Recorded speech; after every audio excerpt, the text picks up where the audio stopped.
Tô de volta com o nosso Vida Melhor para falar sobre um assunto bem importante. Com o passar dos anos, nós mulheres conquistamos cada vez mais espaço no mercado de trabalho, né? A mulherada toda trabalhando bastante, sai de casa, tem mil coisas para fazer. O fato é que nós já temos cargos de supervisão, de coordenação. Tem mulheres até presidentes, né? Presidente do nosso país, presidente de empresa. E olha, com essas conquistas, infelizmente, acabam vindo também sintomas de duas doenças bem conhecidas. A depressão, que segundo o dado da OMS, que é a Organização Mundial de Saúde, já atinge cerca de 13 milhões de pessoas. E a ansiedade, com o número de 10 milhões. Imagina, 10 milhões de pessoas sofrendo de ansiedade. A gente vai falar sobre esse assunto, até porque, dentre todos os cargos e funções que a mulher exerce, a maternidade é a principal delas. E como é que uma mulher com depressão e com ansiedade consegue ser uma boa mãe? Aí vem mais ansiedade ainda. Vamos tentar relaxar agora. A gente pode mais do que a gente imagina, do que a gente crê. E sobre esse assunto eu converso agora com o Dr. Ciro Massi, que é psiquiatra, médico especialista em psiquiatria pelo Conselho Federal de Medicina, pós-graduado em acupuntura médica pela Associação Médica Brasileira de Acupuntura. Muito obrigada por ter vindo. É sempre muito bom te receber, viu? Muito bom, muito obrigado. Eu lembro de coisas que você falou da primeira vez que você veio aqui e que fazem sentido na minha vida e que eu ainda conto para as pessoas. Ah, que bacana. É muito bom aprender contigo. E hoje eu quero aprender um pouquinho, então, sobre ansiedade e depressão. Sim, na mulher, né? É comum, né? Tá muito comum e é uma coisa assim, eu costumo dizer, e não é para badalar, não, que as mulheres na faixa aí dos seus 30, 40, até 50 anos são verdadeiras heroínas. Por quê? Qual é o parâmetro que ela tem, qual é o exemplo que ela pode se guiar para dirigir sua vida? Nenhum. Porque ela não pode olhar para sua mãe, porque sua mãe mal trabalhava. A avó, menos ainda, ficava em casa. Então, qual é o papel hoje da mulher contemporânea? Quer dizer, como é que ela vai compatibilizar a sua biologia, que é feminina, que ela nasce contemporizadora, quer dizer, ela nasce equipada para botar panos quentes, não 100% do tempo, não o tempo todo, mas ela nasce equipada para isso, ela tem mais hormônios para isso, com um ambiente de trabalho competitivo, agressivo. Então, infelizmente, muitas mulheres, no início, pelo menos dessa entrada do mercado no trabalho, acabaram usando o método que seria o mais lógico, copiando os homens. Qual é o problema? Ela não é homem. A sua biologia não é uma biologia masculina. E então ela pagou um grande preço por contraditar, por não seguir o seu caminho como mulher. E qual é esse caminho? Não sei.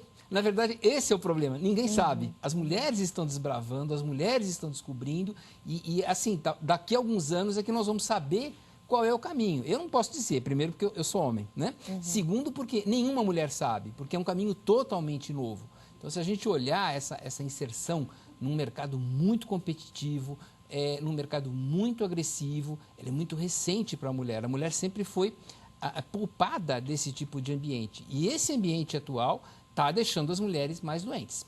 E olha, se você quiser contribuir com a nossa reflexão hoje, vidamelhor@redevida.com.br. Escreve lá a sua colocação, às vezes a sua dúvida ou a sua certeza, compartilhe conosco, vidamelhor@redevida.com.br. Pode fazer pelo telefone também, no 0 operadora 11 2202 8432. Quando você estava falando aqui sobre as heroínas, eu estava imaginando, lembrando que eu mesma, como mulher, muitas vezes tenho dificuldade de falar, não, isso eu não dou conta, né? E exercer a palavra não, eu acho que é alguma coisa que a mulher precisa treinar, porque eu tenho a sensação de que a gente aprendeu a dizer sim, né? De acolher, de receber, de fazer, de cuidar. E é difícil para a gente, muitas vezes, falar, não, isso eu não dou conta. Não dou conta, ser mais assertiva, né? Falar, olha, aqui termina, o limite é aqui. Essa é a linha divisória. A partir daqui eu não vou em frente, né? Então, eu recebo muitas mulheres, por exemplo, que elas se queixam. Quer dizer, ela tem o mesmo trabalho que o homem, ainda chega em casa, vai cozinhar, vai cuidar das crianças, vai ver se está faltando alguma coisa no freezer. Enfim, é desumano, né? É realmente muita coisa. Agora, a mulher, ela tem uma biologia que predispõe a certas alterações emocionais. Primeira coisa é que o seu hormônio flutua. Toda mulher aí a cada 28, 30 dias menstrua, por quê? Porque o seu hormônio ele está flutuando e essas flutuações hormonais, elas alteram as emoções e alteram de maneira significativa. O intestino da mulher funciona de maneira diversa, né? É muito comum as mulheres terem intestino preso. E isso altera a absorção da nossa química cerebral, porque altera a absorção dos nutrientes, né? Então, eu não sei se a origem da palavra é bem essa, mas a palavra enfesado significa também cheio de fezes, porque o intestino preso altera o humor. Quem tem intestino preso sabe que o humor fica alterado, né? Fica enfesado. Fica enfesado, né? Fica realmente mal-humorado. A depressão, ela virou a gripe da psiquiatria. Ela aumentou mais ou menos 10 vezes nos últimos 100 anos. E a única coisa que ficou constante é que as mulheres têm de 2 a 3 vezes mais depressão que os homens. As mulheres tendem a ter mais depressão. A ansiedade, aquela inquietação, a expectativa, né? A pré-ocupação, né? A antecipação, na mulher é mais marcante. Porque a gente nasce, Cláudia, com uma memória fisiológica. Quer dizer, a gente já nasce pré-formatado de fábrica para certas coisas. Então, enquanto o homem, os nossos... Vamos pensar aqui, vamos voltar no tempo, vamos entrar na máquina do tempo, vamos pensar nos nossos tatravós, na idade da pedra mesmo, né? Qual era o problema dessa turma, né? Os homens, basicamente, eles caçavam, coletavam alimento e as mulheres cuidavam das crianças e do acampamento. Então, isso modificou a fisiologia da mulher. Toda mulher sabe que um homem, por exemplo, procurando alguma coisa na geladeira é uma catástrofe, né? Cadê a manteiga? Ele não acha a manteiga. Por quê? Porque ele não tem a visão lateral. Quem tem visão lateral bem desenvolvida é a mulher, porque ela tinha que cuidar muito das crianças. Então, ela desenvolveu bem isso. O homem, pelo contrário, ele tinha que se concentrar bem na zebra em movimento, no alvo, né? O homem aprende a reservar mais as suas energias. Então, ele conserva melhor as energias, porque o caçador precisa disso, né? Ele conserva melhor as energias. Só para a gente ter uma ideia, enquanto um homem está dormindo, ele mantém mais ou menos 10% do seu cérebro funcionando. 90% desliga, né? Toda mulher sabe que o homem fala boa noite. Quando ela vira, ele já dormiu, né? E 90% desligou. A mulher, ela mantém mais ou menos 80% do seu cérebro funcionando, né? Então, o metabolismo é completamente diferente do masculino. Muitas mulheres acabam desenvolvendo transtornos de sono, ela precisa toda uma ambientação diferente do homem. O homem dorme com muito mais facilidade. E se a mulher não dorme bem, é um problema, porque ela não alcança certas fases no sono, ela vai ter dor, a fibromialgia, por exemplo, está claramente relacionada, né, com sono ruim. A depressão também. A fibromialgia já está relacionada a sono ruim, além da depressão, né? Além da depressão, mas não tenha dúvida.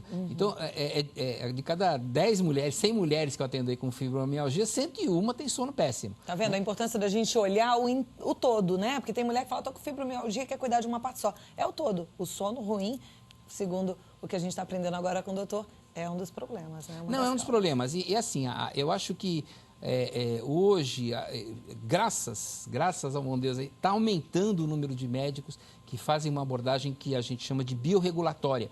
Olhar o todo, olhar a causa do problema. Não basta tratar sintoma. Está com dor, toma analgésico. Puxa vida, não é por aí a solução. Ou está com depressão, toma antidepressivo. Às vezes precisa, claro que precisa. Não estou dizendo, não sou contra a alopatia, mas... Primeiro, vamos tentar primeiro a medida de menos mal.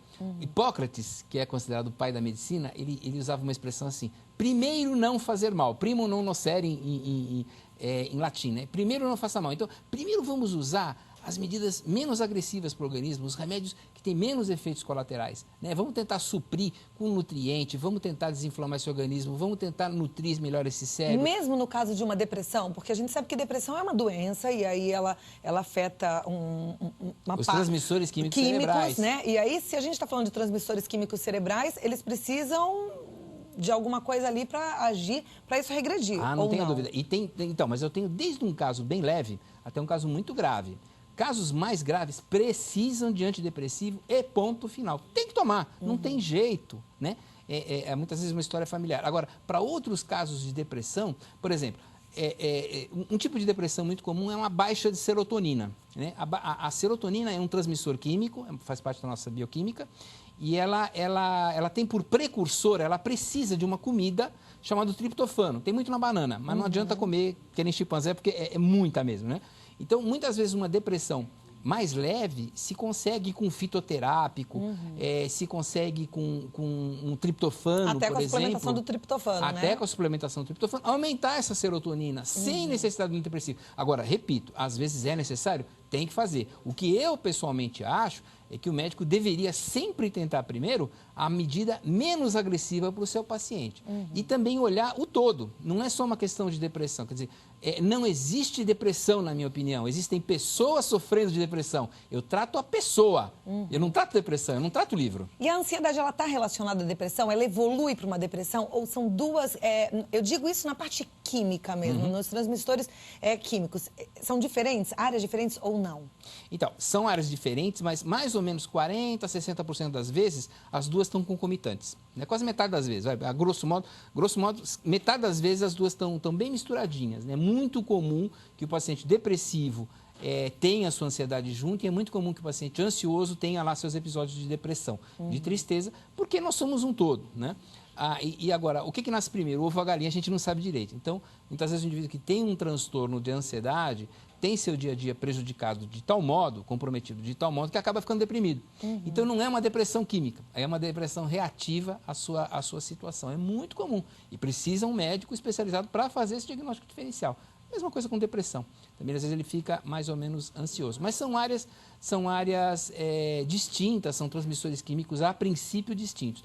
Mas como isso a gente faz para poder estudar bem o ser humano. O ser humano é uma coisa só, é corpo, alma e espírito, ele tem que ser visto como uma coisa só. E muitas vezes uma medida que ajuda um lado ajuda o outro, né? Então é preciso realmente um diagnóstico bem apurado, na minha opinião, sempre do total do ser humano como um todo, porque nós somos um todo, não adianta a gente compartimentalizar. Repito, eu trato depressão? Não. Eu trato pessoas com depressão. Eu trato ansiedade? Não. Eu trato pessoas que têm ansiedade. Né? Quando você muda esse modo, quando você muda essa abordagem, muda a tua medicina. Né? Eu acho que isso você consegue dar uma atenção bem melhor para o teu paciente. Ok. Doutor, eu quero continuar esse assunto, queria até que a gente voltasse ao assunto, chamar a sua atenção, falar um pouquinho dos antidepressivos que são usados com frequência para que, principalmente as mulheres, tenham aquela sensação de está tudo bem, estou feliz, né? Aquele efeito Prozac que muitas já experimentaram, eu queria falar sobre isso já, Claro. ok? Então, em 2 minutinhos a gente volta com esse assunto. Eu estou recebendo hoje o doutor Ciro Massi, que é psiquiatra, excelente. Ele olha para a mulher com carinho e tem ensinado a muitas mulheres a terem uma vida cada vez melhor. E hoje está ensinando para a gente que existem padrões aí até... Os padrões de beleza a gente já sabe, mas os padrões de comportamento, de emoção como se tivesse emoção certa. Não tem isso, né? Imagina, olha, remédio é para doente, remédio é para quem está doente. O que a gente não pode é cair na armadilha, da mesma maneira que tem que ter um corpo ideal para satisfazer XPTO aí que força a mulher a ter um corpo que não é assim, o corpo da mulher tem que estar relacionado com saúde, não uma expectativa para caber num determinado vestido, né? Da mesma maneira, não existe emoção certa ou errada. As emoções são um modo que o teu corpo tem de transmitir alguma coisa. Basicamente, quando você está com colorido emocional de ansiedade, o teu corpo está dizendo, olha, antecipe no tempo um problema, tenta resolver já. Quando você tem um colorido emocional de depressão, o teu corpo está dizendo, olha, você sofreu uma perda. Vamos parar para fazer esse luto, fazer um balanço de perdas e danos e não repetir os mesmos erros do teu passado. Quando você tem um colorido emocional de raiva, o teu corpo está dizendo, olha, você foi aviltado de alguma maneira, é bom você lutar pelos seus direitos. Agora, se isso permanece no tempo, se isso impede uma vida ativa, se isso é incapacitante, aí é doença. Se isso está não relacionado com os fatos que estão acontecendo, parece que tem uma vida própria, isso é doença. Isso tem que ser tratado. Mas é claro que a gente não pode medicalizar, a gente não pode transformar a vida numa doença. Isso é um absurdo. Tem que tomar cuidado com essa história de a minha amiga está tomando antidepressivo, tem esse outro famosinho aqui também, vou tomar. Não é assim não, viu? Festa do caqui. Doutor, tem várias perguntas aqui, vamos tentar responder as mulheres que estão assistindo ao nosso Vida Melhor. A Ana dos Santos é de Contagem, Minas Gerais, ela diz, é possível curar-se de depressão sem o uso de medicamentos? Uma mulher com depressão pode ter dificuldades para engravidar? Ana, olha, então são 2 perguntas. O antidepressivo, às vezes ele é necessário, ele é imprescindível. Você precisa ter um bom papo com o teu médico, com o teu psiquiatra, né? Precisa ver se realmente aquilo é imprescindível. É imprescindível, tem que tomar. Agora, às vezes compensa tomar algumas medidas de saúde mais genéricas que ajudam. Atividade física, por exemplo, para quem está deprimido, não tem vontade, dá uma forçadinha que costuma melhorar. Mas é imprescindível manter um bom diálogo com o seu médico. Já quanto à gravidez, vai ter que conversar com o seu ginecologista, porque existe existem antidepressivos que podem interferir na gravidez. Ok, a Elenir de Calais Rodrigues Santos, é de Ervalha, em Minas Gerais.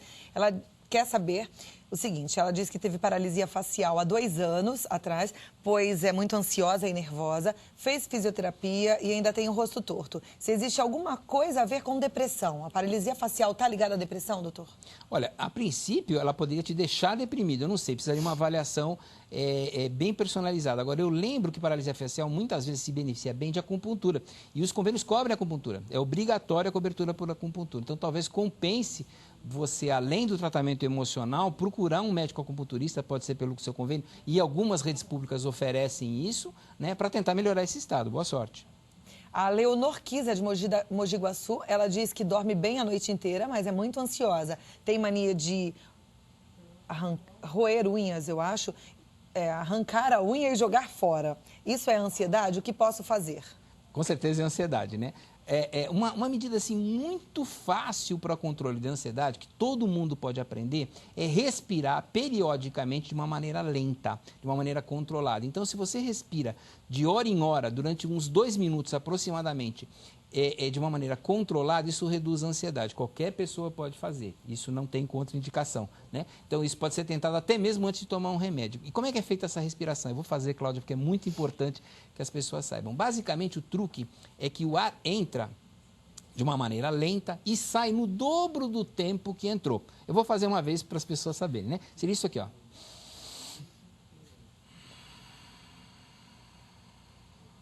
O tempo que eu levei para colocar o ar para fora é o dobro do tempo que eu levei para colocar o ar para dentro. Só isso pode melhorar a ansiedade em torno de 40%, segundo alguns estudos. Facílimo de ser feito, sem contraindicação. E a gente faz quanto tempo dessa respiração? Em torno de 1 a 2 minutos, de hora em hora. De hora em hora, em torno de 1 a 2 minutos, uma respiração lenta pela narina, o mais lento que conseguir, e coloca o ar para fora no dobro do tempo de que ele entrou, né? As pessoas ansiosas, em geral, elas têm alteração na frequência da respiração. Nós respiramos em torno de 16, 18 vezes por minuto. Uma pessoa ansiosa, muitas vezes, respira 22, 24 vezes por minuto. Então, essa respiração, essa alteração da respiração, causa ansiedade. E isso não é remédio que precisa tomar. Isso precisa controlar a frequência respiratória, aprender a respirar bem. E a notícia boa é que essa respiração extraordinariamente simples resolve muito. Pode não resolver 100%, mas melhora muito esse tipo de problema. O único desafio vai ser o tédio, porque com o tempo você começa a cansar e desiste disso. Então, se dá um prêmio se você conseguir fazer aí 30 dias seguidos dessa respiração, além do bem-estar que vai acontecer, você vai ver que tua vida muda simplesmente fazendo essa respiração. Vai tentar colocar isso na rotina diária, é importante, né? Eu pratico a respiração fazendo yoga e eu também indico, acho ótimo, dá uma boa relaxada. A Jane, ela disse que trabalhou por mais de 2 anos, ela parou faz 3 meses porque tem um filho de 1 ano e 3 meses que é especial. Ela disse que o marido virou as costas para ela não tem vontade de sair, ela passa o dia todo dentro de casa e pergunta se pode desenvolver uma depressão. Olha, Jane, pelo menos uma tristeza já está aí por trás. Eu acho que compensa. Existe uma síndrome dentro da psiquiatria que chama a necessidade do cuidados com o cuidador. O cuidador, a pessoa que cuida de uma pessoa ou com Alzheimer, uma criança especial, uma pessoa acamada, ela pode sofrer depressão sim. É um fator predisponente, é um facilitador da depressão. Precisa tomar cuidado com isso e reservar períodos de tempo para, sem egoísmo algum, cuidar da sua própria saúde. Fazer sua atividade física, ir passear, ir no cinema, deixar essa criança com alguém. Isso não é egoísmo, né? Você não pode ser supermãe 24 horas, 36 horas por dia, né? Quer dizer, precisa reservar um pouco de tempo para você recarregar sua pilha, recarregar sua energia e aí cuidar melhor da sua própria filha. E eu tenho reparado, eu tenho um pouco de dificuldade de delegar como você e de falar, não, agora eu vou fazer e entregar. E é importante a gente perceber que isso tem um pouco a ver com soberba, da gente achar que só a gente faz, só a gente que dá conta. Então, o que eu falo pra você é assim, tem mais gente que dá conta, viu? Dá pra você dar uma saidinha um pouquinho, né? E saber que seu filho vai estar bem cuidado. O mundo não acaba. O mundo não acaba se a gente não tá naquele momento. A Mary Rodrigues, ela diz que gostaria de saber se insônia tem a ver com ansiedade. Ela tem insônia, já fez várias coisas para tentar dormir melhor. Ela quer saber se isso pode ter a ver com ansiedade, como é que cuidaria? Mary, normalmente a insônia de ansiedade, relacionada à ansiedade, é uma insônia inicial, é uma dificuldade de adormecer. A insônia relacionada com a depressão, ela está mais relacionada com o sono intercalado, acorda, né? Também com ansiedade, e o despertar precoce, aí está mais relacionado com a depressão. Né? É muito importante que você tome as medidas necessárias, porque se a insônia for consequência de ansiedade, não tem que tratar a insônia. Na minha opinião, não tem nem que tomar remédio para induzir sono. Na minha opinião, tem que tratar da ansiedade que está dando origem a isso e sempre, na minha opinião, tentando primeiro as medidas mais naturais possíveis. Né? Se a gente consegue resolver com um chá de algum fitoterápico e com exercício de respiração, com exercício de alongamento, por exemplo, de yoga, isso aí para que tomar remédio? É verdade. Já responde a pergunta da Sandra Maria de Aguiar de Montes Claros. Ela perguntou exatamente isso, sobre os remédios e sobre o tratamento para insônia. Tá aí a boa dica. A Olivia Prestes, ela diz, estou assistindo o programa, que acho muito legal, mas eu concordo com ela. Ela disse que ficou indignada quando o doutor disse que as mulheres de ontem não trabalhavam. Eu concordo porque minha mãe trabalhava muito, tinha 3 empregos, e eu sei que tem muitas mulheres que também trabalhavam, doutor. Ela tem que dizer que a mãe dela também não era assim, que como ela trabalhou muito, quase 24 horas por dia.